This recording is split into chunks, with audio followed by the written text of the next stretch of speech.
আসসালামু আলাইকুম। আমন্ত্রণ জানাচ্ছি জাগো টিভিতে। আপনাদের সাথে আছি আমি মমতাজ শাহিন রুম্পা। শুরুতেই জানিয়ে দিব আপডেটগুলো। সহিংস আক্রমণ থেকে কোটা বিক্ষোভকারীদের রক্ষার আহ্বান জাতিসংঘের।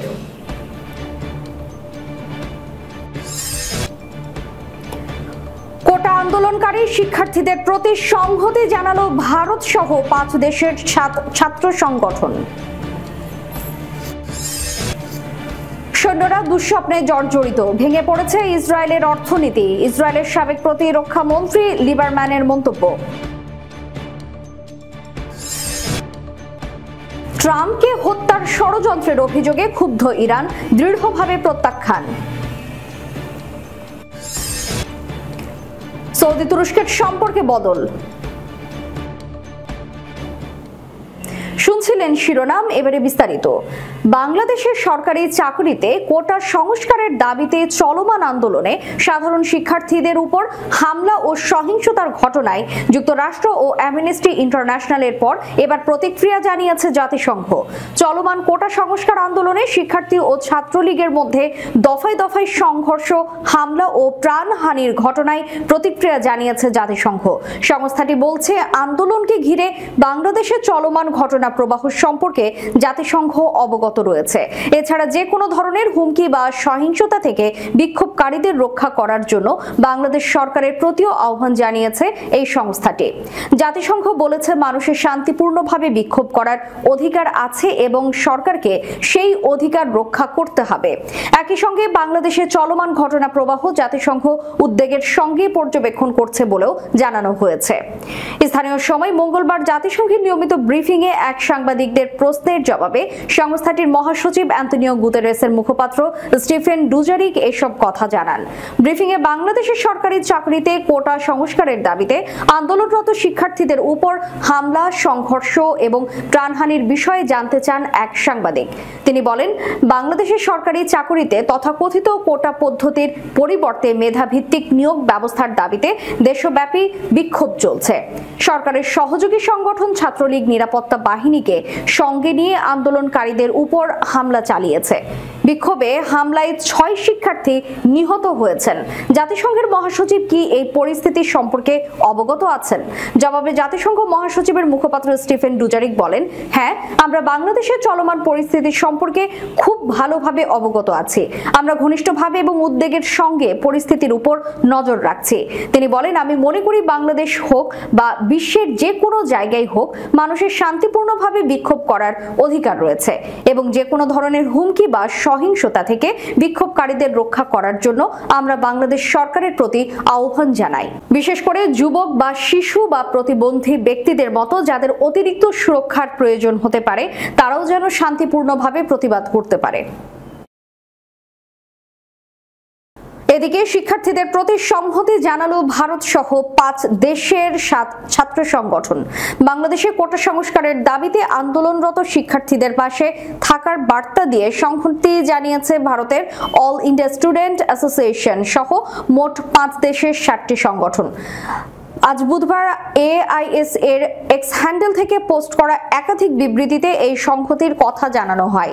ভারতের AISA ছাড়াও সংহতি জানানো অন্য সংগঠনগুলো হলো All Nepal National Free Student Union, Democratic Student Federation Pakistan, Socialist Student Union Sri Lanka, Socialist Youth Union Sri Lanka, Socialist Alliance Australia, Young Communist League of Britain, SOAS Liberated Zone for Gaza যুক্তরাজ্য। এক্সে পোস্ট করা ওই বিবৃতিতে বলা হয়েছে, বাংলাদেশের হাজার হাজার শিক্ষার্থী সরকারি চাকরিতে কোটার বিরুদ্ধে রাস্তায় এবং তাদের বিশ্ববিদ্যালয়ের প্রাঙ্গণে বিক্ষোভ করেছে।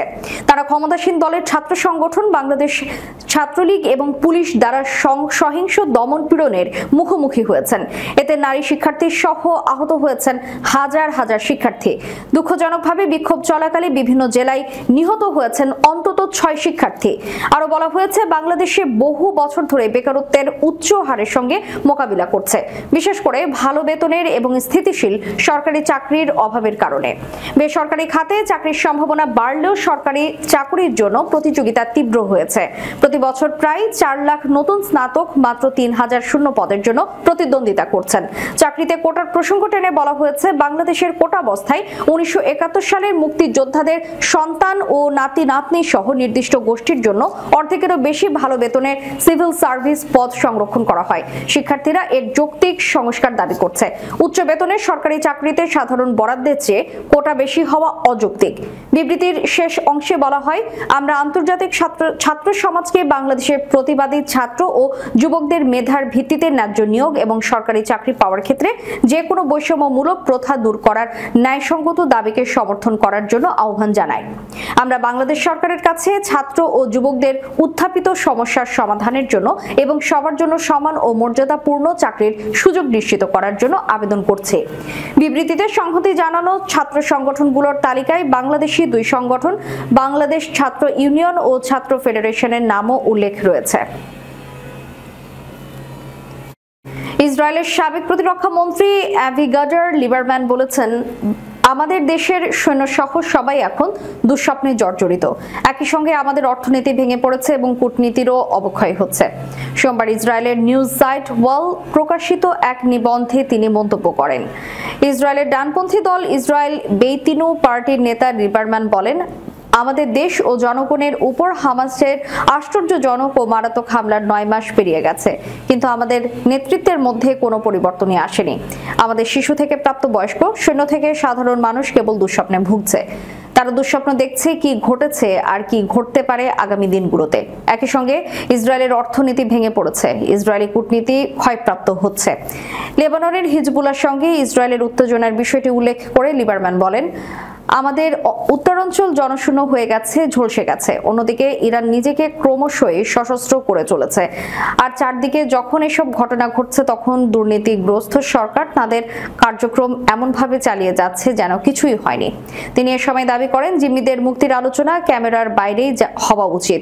একই সঙ্গে তিনি এই কার্যক্রম পরিচালনার জন্য নিটজান অ্যালোনের নেতৃত্বাধীন পেশাদার দলকে নিয়োগেরও দাবি জানান। সরকার ভেঙে দেওয়ার ব্যাপারে তিনি বলেন, প্রধানমন্ত্রী বেনিয়ামিন নেতানিয়াহু নভেম্বরে পার্লামেন্ট ভেঙে দেবেন, তবে তার আগে নেসেটকে ভেঙে দেওয়া হবে বলে আমরা আশা করছি। আমরা এক্ষেত্রে একটি বিশাল জায়নিস্ট জোট চাই।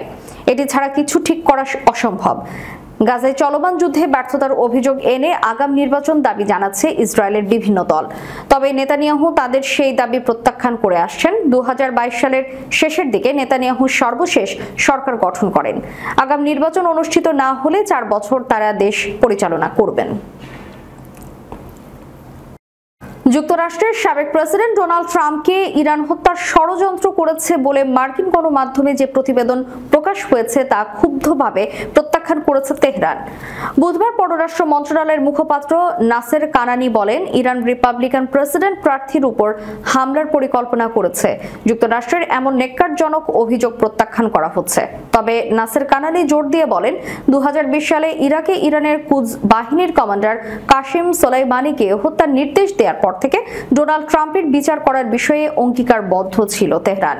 নাম প্রকাশে অনিচ্ছুক মার্কিন কর্মকর্তাদের বরাত দিয়ে সিএনএন মঙ্গলবার জানায়, সম্প্রতি মার্কিন কর্তৃপক্ষ জানতে পেরেছিল ট্রাম্পের জীবনের উপর ইরানের হামলা আসতে পারে।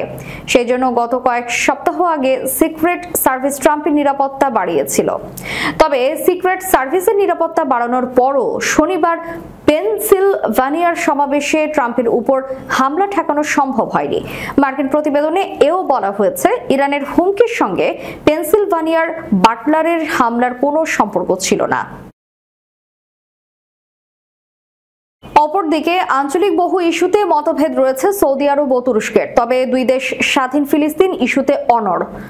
ফিলিস্তিনকে স্বাধীন রাষ্ট্র হিসেবে প্রতিষ্ঠায় বছরের পর বছর আন্তর্জাতিক পরিমণ্ডলে নিজেদের আওয়াজ তুলে যাচ্ছে রিয়াদ ও আঙ্কারা। এই ইস্যুই দুই দেশের সম্পর্কে নতুন মাত্রা যোগ করেছে। কয়েক দশক ধরে মুসলিম বিশ্ব ফিলিস্তিন ইস্যুর সমাধানে ব্যর্থ হয়েছে। এই ইস্যু যে দেশ সমাধান করতে পারবে সেই দেশই মুসলিম বিশ্বের নেতা হয়ে উঠবে, তাতে কোনো সন্দেহ নেই। তাই ফিলিস্তিন নিয়ে সৌদি আরব ও তুরস্কের আগ্রহের কমতি নেই। এই ইস্যুতে মিশর ও ইরানও নিজ নিজ জায়গা থেকে ভূমিকা পালনের চেষ্টা চালিয়ে যাচ্ছে। তবে চলমান গাজা যুদ্ধে নিজেদের মধ্যে প্রতিযোগিতা বাদ দিয়ে ফিলিস্তিন ইস্যুতে সমাধানে এক হচ্ছে এ দেশগুলো। তুরস্কের জনগণের সমর্থন আদায়ে এরদোগান নিজেকে ফিলিস্তিন ও জেরুজালেমের ইসলামিক স্থাপনার রক্ষক হিসেবে উপস্থাপন করে যাচ্ছেন। এজন্য পশ্চিমা বিরোধী অবস্থান নিয়ে ফিলিস্তিনের যোদ্ধাদের সহায়তাও দিয়ে যাচ্ছেন তিনি। কিন্তু নিজের দেশই সমস্যা এরদোগানকে ব্যস্ত রেখেছে, তাই ফিলিস্তিন ইস্যুতে সেভাবে ভূমিকা রাখতে পারছে না তুরস্ক। সৌদি আরবও ফিলিস্তিন ইস্যুতে নিজের অবস্থান নিয়ে অনড়। এখন নিজ নিজ দেশের স্বার্থ রক্ষা করে ফিলিস্তিন ইস্যুতে জোরালো হচ্ছে রিয়াদ ও আঙ্কারা। দ্বিপক্ষীয় এই সম্পর্ক আরো জোরদারে রোববার রাষ্ট্রীয় সফরে তুরস্ক পৌঁছেছেন সৌদি আরবের পররাষ্ট্রমন্ত্রী প্রিন্স ফয়সাল বিন ফারহান। তুরস্কে পৌঁছানোর পর ইস্তাম্বুলের দোল মাবাচে প্রাসাদে প্রিন্স ফয়সালকে স্বাগত জানান এরদোগান। সৌদি প্রেস এজেন্সি জানিয়েছে, উভয় নেতা সৌদি তুরস্কের সম্পর্ক এবং আঞ্চলিক ও আন্তর্জাতিক বিভিন্ন ইস্যু নিয়ে আলোচনা করেছেন। এর আগে তুরস্কের পররাষ্ট্রমন্ত্রী হাকান ফিদানের সঙ্গে বৈঠক করবেন প্রিন্স ফয়সাল। দর্শক, শেষ করার পূর্বে সংবাদ শিরোনামগুলো জানিয়ে দিব আরো একবার। সহিংস আক্রমণ থেকে কোটা বিক্ষোভকারীদের রক্ষার আহ্বান জাতিসংঘের।